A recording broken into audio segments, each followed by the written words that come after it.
What's going on, my friends? I was going to get on here and chat about something here. I tell you, I've been conflicted. I told you guys in previous videos that I'm looking to have to upgrade my MacBook here soon, and I was looking at some things last night, and it's the crap we're going to have to deal with right now until things get better, which is crazy. I was looking at Apple, and of course, Apple's coming out with new product in the fall of 2022, maybe summer.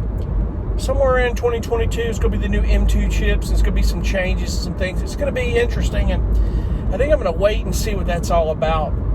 Because, one thing they've had is there's been some compatibility issues.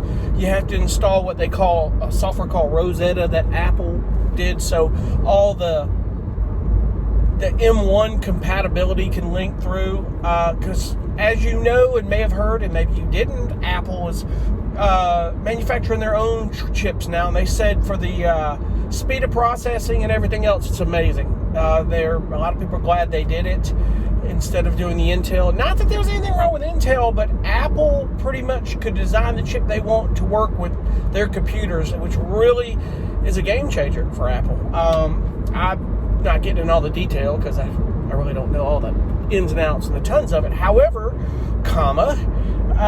there's things right now I got to hold off on. I mean, I told you that for what I need, it'll cost me about $5,000 for that computer, and it's expensive. So, I was looking on Apple last night. I said if I ordered it, it would be the middle of March. I kid you not, the middle of March. We're talking about 3 months almost before I got that computer, and I was like, you got to be kidding me, man. So, right now, it's not. That computer isn't working. I think it's not devastating. There's some things may take longer in loading because of maybe the RAM and some other things that are going on, but everything's working fine. I'm not worried about that. It's not a problem. It's not a constant issue, and as I've mentioned, I think there's a couple issues with using Reason, one of the dolls that I use. But Studio One Pro is handling it fantastically. So what I did today is I'm just going to hold off and just see. I've got one on the way. I need more, which moves into another segment of I've got a software addiction, a problem, and I need probably a support group or a damn sponsor to help me out on this deal. Dear God, help me. I could not help myself. I had to get that new Evolutions All bundle. It was on sale with Native Instruments, but it was some cool stuff in there. Oh God, I'm telling you, I'm being a little humorous, but this software is expensive. It was on sale for $500. It was the Evolutions bundle, and there's some stuff in there so cool that really is giving me ideas about doing some, maybe some Japanese style or Chinese style tension tracks are kind of cool. Some of that maybe Oriental, Far East type sound. Whatever the nomenclature is, you get the idea and you get the point. But I just got a 4 terabyte external hard drive from Best Buy. I had to order it to the house. Exit the traffic circle onto Nexton Parkway. And continue on Nexton Parkway for 3/4 of a mile. I've blown through a 2 terabyte hard drive over the last 2 years, and that content, it takes up a lot of hard drive space. So the one thing I will tell you, if you don't already know, is that even if you don't buy a bunch of content or VSTs, and you have content like, let's say you just have complete 13 Native Instruments, some stuff, put all that content on a solid state external hard drive. And as a side note, I encourage you, based on experience, to please back up all your stuff, your sessions and your files. Continue straight to stay on Nexton Parkway. On a solid state hard drive. I've learned my lesson on that. Please do that. But that's how much space that content takes up, more than just backing up your sessions and your data for the songs that you complete. It's crazy. It really is. So the 2 terabyte I've got now for content, I'm going to transfer all of that to the new one. Parkway. And I'm just use that as a spare for later when I need to back up stuff. And got more hard drives than I have anything. But anyway, I just think right now I don't have like serious, major problems, and instead of sinking $5,000 into that right now, I want to see what happens this year with the new Mac stuff, and it's a chance you take with the cost of it all. Just see where it goes. They claim that there's some things that are going to be more cost efficient, maybe less. I don't know.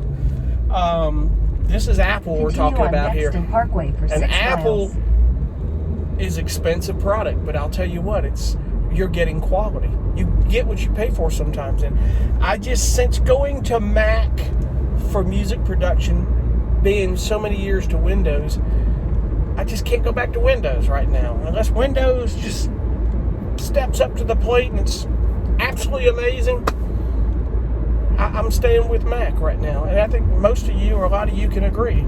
You get people out there that go, you buy Apple products, you get what you deserve, you're getting ripped off and you're an idiot. And I'm like, if you don't own Apple products or not using them in the manner which I do, you don't have a clue as to what you're talking about. I have yet to, 6 years ago, I went Mac. And I've had this MacBook Pro for 4 years of it. So 6 years. 6 years. Holding 2 fingers up here. I don't know what the hell I'm doing. Anyway,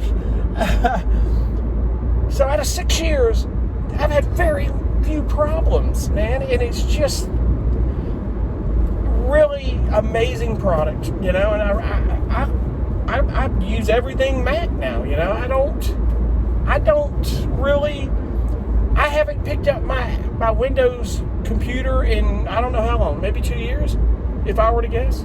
So, not that there's anything wrong with Windows computers. If you use Windows for music production and it's working well for you, it's okay.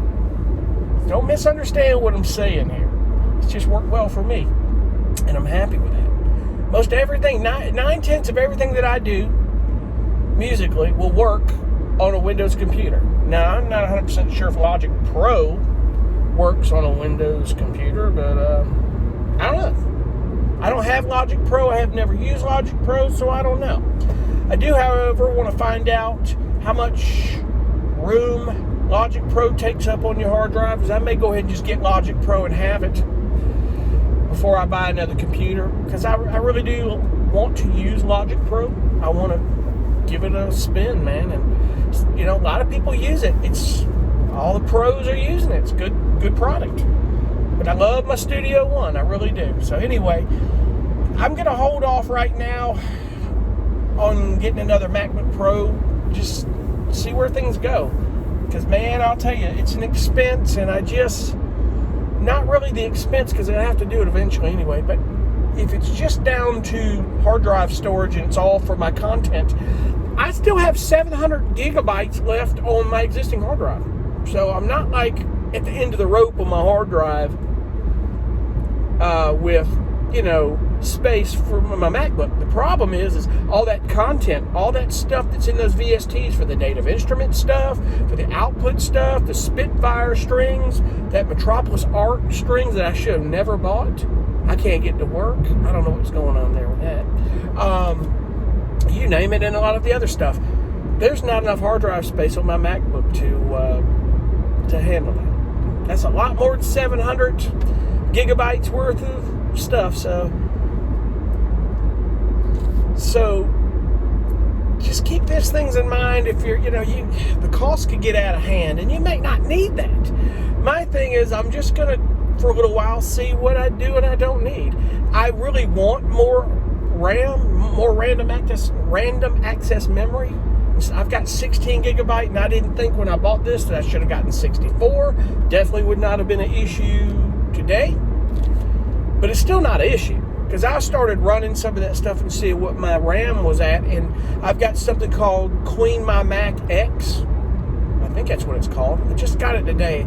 The subscription's like $30 a year, and it helps protect your computer and keep it clean, your MacBook, and it's an Apple. It's a company that does it for Apple, and it's recommended for Apple, and it's really a good piece of software. I was toying with it this morning, but I started looking at the rate of memory being used in CPU usage. It wasn't that bad. When you start getting into a lot of your string libraries and stuff that I've got, and far light that's in Native Instruments that's really CPU intensive, that's where the stuff starts getting heavy. And pulling the content takes just a little bit longer off a solid state external hard drive than it does on your hard drive. Still gonna, however, use a lot of CPU and still kind of give you some glitches depending on how much you're running. If you're running a ton of VSTs, regardless, you're going to get little glitches. You're going to have to freeze some tracks. It happens to everybody. It happens to the best of us, I promise you. It happens in Logic Pro, happens in Studio One, happens in Reason especially. So anyway, to some of you, I might be speaking Greek, and to some of you, you may know exactly what I'm talking about. But I'll keep you posted on where I'm going to go with upgrading my MacBook. I was just looking at a lot of stuff last night in the middle of buying that new Native Instruments Evolutions bundle. So when my hard drive comes in this week, on the next week on the 10th, I'll be getting all that transferred over and everything pointed towards that and all that rest of that stuff installed. Because I don't have any more room to install that content on the existing external hard drive that I have. Unbelievable. So, and anybody knows it's a good support group for VST music software addiction, feel free to chime in below on that one. And I'm joking, but it's like me buying gear years ago, you know. It can get you,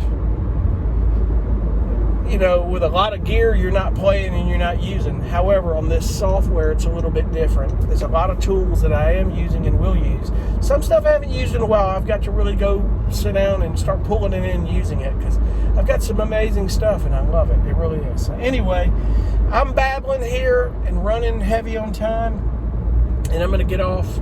But I'll keep you guys posted on that as well, and I appreciate you guys for watching. We'll see you in the next video. Be cool.